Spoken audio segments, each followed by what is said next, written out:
So we've had many inflection points and we can talk about them together. The first one was the decision to make the original investment decision. We went for Pinot Noir and Chardonnay, Pinot Noir and Syrah were the biggest departures in the hills when our neighbors were planting in the flats. They, like we, were dairy farmers who were using their tractors, so they were spacing the vines the same distance apart so they could get that same tractor through those vines. They were also pricing it similarly, originally in pesos.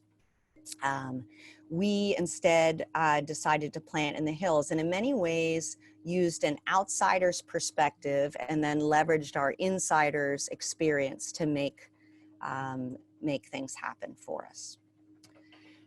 We also had, but at times we were so ahead of the market, there was no market, as you all probably read. You know, our first vintage was in 2001. By the way, this is the first vintage I've ever missed.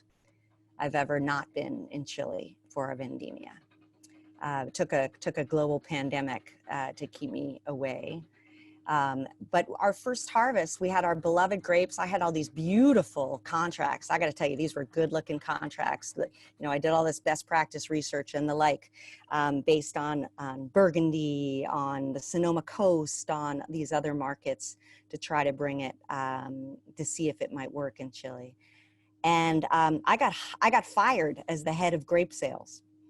Why? Because I couldn't sell a single cluster. For a couple reasons, but one, a ton of our Pinot Noir sold for half the price a ton of our Sauvignon Blanc. And you don't need to have an MBA to realize that that math is off, inverted, when you think about how much you're willing to pay for a bottle of Sauvignon Blanc versus a bottle of Pinot Noir or Red Burgundy. Two, we were so ahead of the market, there was no market. So timing was a huge thing and we had to adjust based on how the market changed. Another inflection point, as you read, was when we needed to decide to make our own, build our own winery. That was probably 5 years earlier than our original business plan to make that investment. We really wanted to have product in the market that we could learn from and experience on the demand. But we had to make that decision because our setup, working in a little corner, renting space, was no longer sustainable. Our team was having to stay up at midnight to just get in to get access to the press in the place that we were renting. Our neighbors started to need their space more, and we were sort of the annoying fly on the wall that they would have preferred that they hadn't agreed to offer us some space. And then the last inflection point where we had to be innovative, which is actually sort of a 1+, was of course our sales. Our decision to go into direct consumer as opposed to strictly wholesale. Most Chilean wineries say goodbye to their wines at the port. The majority of their model is based on volume, high volume, low margin.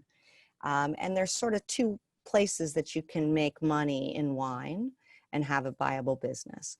One is at the traditional Chilean model, which is high volume, low margin, and essentially all of the power is in the channel.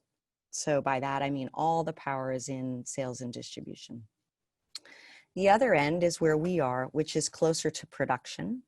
It is higher margin, low volume. But ultimately, you got to sell it.